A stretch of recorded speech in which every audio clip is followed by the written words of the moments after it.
कि भाई ये 2004 की बात बता रहा हूँ मैं आपको। अब आते हैं एक छोटी बातचीत हमारे अमेरिकन इलेक्शन के ऊपर।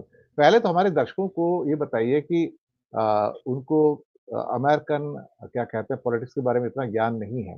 2 पार्टियाँ हैं, उनको पता है कि एक रिपब्लिकन है, एक डेमोक्रेट्स है, बाइडेन और ट्रम्प साहब फिलहाल उसके वो नेता हैं। लेकिन कई लोगों का मेरे पास सवाल है, भई हमें बताओ वहाँ पे कई बार वो वर्ड एक कांग्रेस यूज़ होता है, कई बार कैपिटल हिल यूज़ होता है। तो ज़रा इसका कन्फ्यूज़न दूर कीजिए दर्शकों को भई ये कांग्रेस किसे कहते हैं, वहाँ पर कैपिटल हिल किसे कहते हैं और वहाँ की संसद के बारे में क्या है? थोड़ा-सा बताइए 2 मिनट फिर हम आगे चलते हैं। जी, दिनेश जी, आपको जैसे मालूम है मैंने 1 साल अमेरिकी कांग्रेस में काम किया बतौर फेलो के, तो मैंने शायद इसलिए इसलिए पूछा कि आपको थोड़ा बहुत लेकिन बढ़िया मैंने जानकारी है, आपने अमेरिकन पार्लियामेंट को लंबे टाइम तक कवर किया है और अमेरिका में रह के किया है।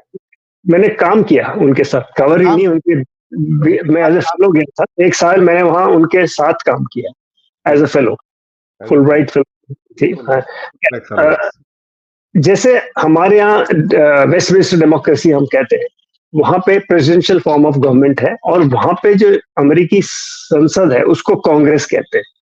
और यूएस कांग्रेस के 2 हाउसेस हैं, एक सेनेट जो कि हमारे राज्यसभा के काउंसिल ऑफ स्टेट जिसे हम कहते हैं, और दूसरा है हाउस ऑफ रिप्रेजेंटेटिव्स जिसे हम लोकसभा कहते हैं। हाउस ऑफ रिप्रेजेंटेटिव्स में 435 मेंबर हैं और सेनेट में 100 हैं। और सीधा-सीधा हिसाब है कि हर राज्य में 50 राज्य हैं अमेरिका में, हर राज्य को सिर्फ 2 सेनेटर अलाउड है इलेक्ट करना। सीधा तो 50 इंटू 2 100 फिक्स्ड है और वो भी 1/3 रिटायर होते हैं, फिर सिलेक्शंस होते हैं। और उधर दूसरी ओर हाउस में 435 पे आंकड़ा फिक्स है। 435 सीधे-सीधे चुन के आते हैं एक। अब इसमें ये है कि प्रेसिडेंशियल फॉर्म ऑफ गवर्नमेंट में राष्ट्रपति जो है अलग से चुने जाते हैं। इसमें मतलब एक चीज़ हमारे आ गई, कैपिटल हिल किसको कहा जाता है वहाँ पर? ये एक हाँ, आपने अच्छा पूछा। यूएस कांग्रेस जो है वॉशिंगटन सिटी में एक पहाड़ पे रखा, जैसे हमारे यहाँ रायसीना हिल कहते हैं, तो वहाँ पे हिल पे यूएस कांग्रेस का अ, वो है बिल्डिंग। संसद और इस संसद संसद भवन कहा जाए। हाँ, उनका संसद भवन यूएस कांग्रेस जिसे कहते हैं, वो एक हिल पे, जैसे हमारे राष्ट्रपति भवन एक ऊंचाई पे जिसे हम रायसीना हिल कहते हैं। तो और उसको कहते हैं कैपिटल कॉम्प्लेक्स। हाँ। तो नॉर्मली लोग कहते हैं कैपिटल हिल, कैपिटल जो कि हिल पे है। और कई बारी रोजमर्रा की जिंदगी में लोग कहते हैं I am working on the हिल, इसका मतलब है मैं संसद में काम कर रहा हूँ।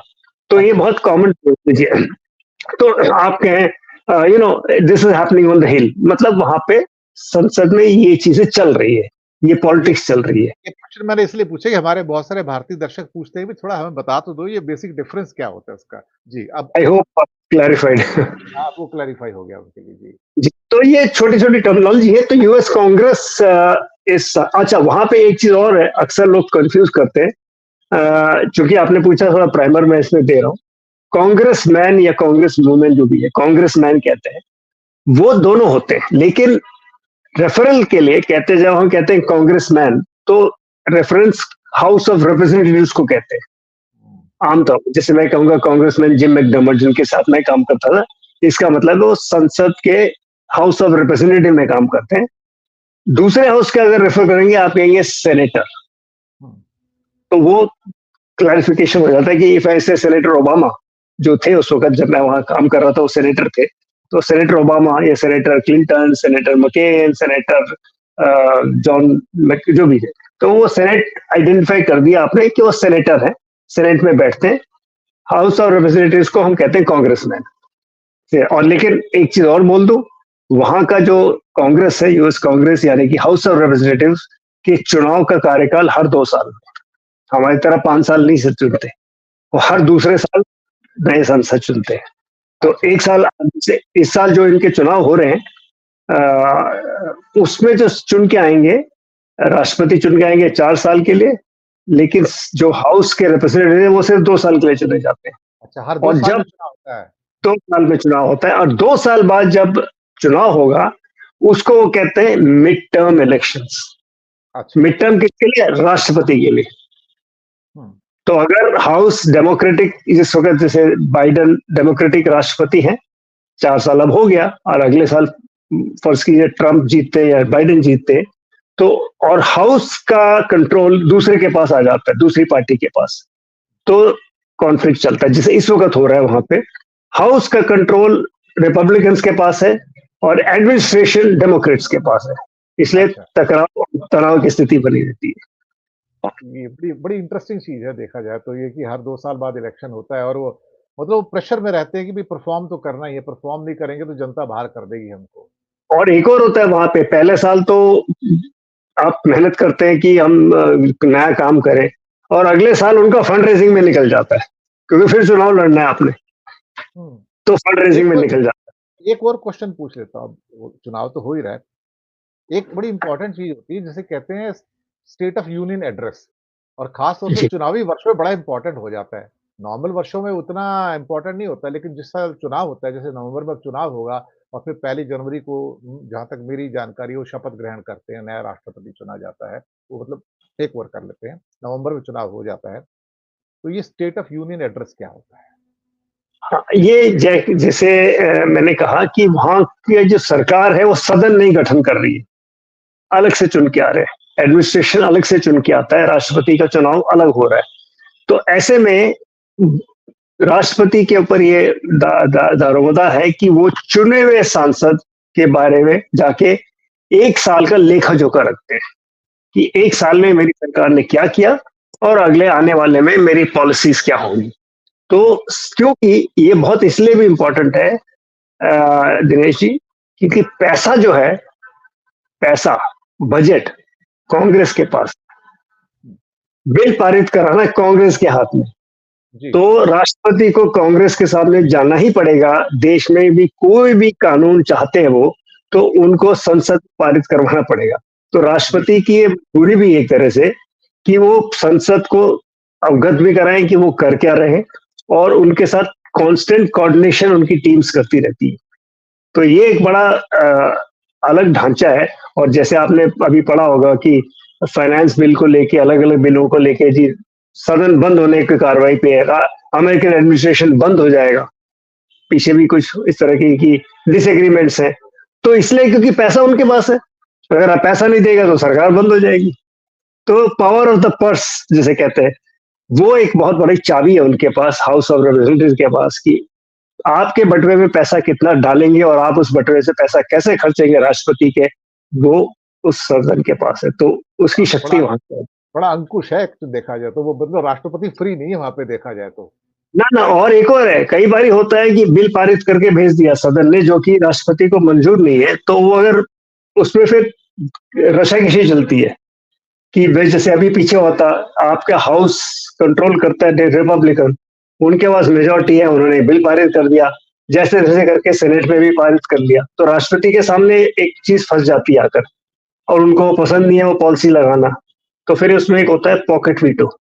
राष्ट्रपति वो बिल को रख लेते, कोई काम ही नहीं करते। तो एक आखिरी सवाल, बाइडेन की जी। टीआरपी डाउन हो रही है और ट्रम्प के खिलाफ तो वहाँ के एक स्टेट की सुप्रीम कोर्ट ने उनको डिबार भी कर दिया एक तरह से। लेकिन उनका नेशनल सुप्रीम कोर्ट क्या उनके फ़ेवर में जजमेंट देगा? और ये डिबार करना क्या पूरे इलेक्शन के लिए डिबार करना है या सिर्फ़ उस पर्टिकुलर स्टेट के अंदर डिबार करना है? दिनेश जी, वहाँ के हर स्टेट के अपने कानून है अच्छा, इलेक्शंस के, उसका प्रोसीजर अलग है। तो हर स्टेट्स, क्योंकि इंडिपेंडेंट हैं स्टेट्स, काफी हद तक उनकी अपने स्वायत्ता है, इसलिए वो कहते हैं फेडरेशन, फेडरेशन ऑफ स्टेट्स, ठीक है, फेडरेशन ऑफ स्टेट। तो काफी हर हर राज्य के कानून अलग है, मतलब कैसे कौन आएगा बैलेट पे, लेकिन जो आपने बात की वो उस स्टेट के बैलेट पे नहीं हो, इस तरह की बात है। और उसको सुप्रीम कोर्ट के लेके कुछ अलग पीछे टिप्पणी भी आई थी और जजमेंट भी आया था। बाइडेन और इस वक्त अमेरिकी राष्ट्रपति के ये मतलब अभी छब्बी भी है कि 80 साल के बाद इस तरह का, या 60 साल के बाद इस तरह का मौका लगा है कि इतनी जल्दी इनकम्बेंट तय हो गए, और मतलब कौन कंटेस्ट करेगा, क्योंकि बाइडेन तो राष्ट्रपति है, वो अपना टर्म चाह रहे हैं, और तो वो तो डेमोक्रेटिक पार्टी की तरफ से जाहिर सी बात है वो कैंडिडेट बनेंगे। लेकिन ट्रंप के खिलाफ कोई खड़ा ही नहीं हो पाया। कोशिश की थी निकी हेली ने, वो हार गई, वो उनके पास सपोर्ट, और खुद अपने साउथ कैरोलिना में हार गए। तो काफी अच्छा संघर्ष चल रहा है। और लोगों का कुछ जो लेख छपे हैं कि ये भी मानते हैं कि अगर ट्रंप डिबार भी होते हैं, अगर वो बैलेट पे फिर भी कहीं से आ जाते हैं, उनके खिलाफ केस होके वो या कोई कोर्ट उनको कन्विक्ट भी कर देता है, फिर भी वो राष्ट्रपति चुने जा सकते हैं। तो वहाँ पे एक अलग किस्म की डिबेट चल रही है इस वक़्त और सबसे बड़ी डिबेट जो आपने कहा बाइडेन का ग्राफ ज़रूर गिर रहा है, क्योंकि बाइडेन 80 के ऊपर है। अब पीछे जो जिस स्टेट ऑफ यूनियन की आपने ज़िक्र किया था, तो हर साल करीब जनवरी के आखिरी में या फरवरी के फर्स्ट वीक में ये स्टेट ऑफ द यूनियन होता है और उसमें इस बारी काफ़ी aggressive state of the union था। लोगों का मानना था कि this was an election year state of the union और उसमें कहीं न कहीं बाइडेन ने ये कोशिश की अपने जो क्रिटिक का जवाब देने के लिए कि मैं 80 साल का बुजुर्ग नहीं हूँ। मैं आज भी मेंटल फैकल्टीज़ मेरे स्ट्रॉन्ग हैं और जिस जो मेरे सामने खड़ा है वो भी 80 से कम थोड़ी है। वो 79 का तो 79 एक 79 के 75, 70, 77, 78 या 79 हो जाएँगे। तो एक दोनों के बीच सामान्य स्थिति वो बता रहे हैं और ट्रम्प की पॉलिसीज़ को मालूम ही है। राइट विंग एक्सट्रीम राइट है, उनके साथ अ, वहाँ पे काफ़ी सारी इश्यूज़ चल रही है इस वक़्त। तो इंटरेस्टिंग बैटल रहेगा क्योंकि विश्व की राजनीति में इससे बड़ा फ़र्क पड़ेगा। हुँ, इन दोनों में से कोई चुन के आएगा। ये क्योंकि हाल-फिलहाल में सब जानते हैं कि ट्रम्प का नेटो के साथ क्या समस्या थी या ट्रेड को लेके क्या समस्या थी। तो वो लोगों को लग रहा है कि ये फिर से जीत के आएँगे तो ये सारी समस्या फिर से वापस आ जाएँगी हमारे लिए। तो ये बात सही है आपकी।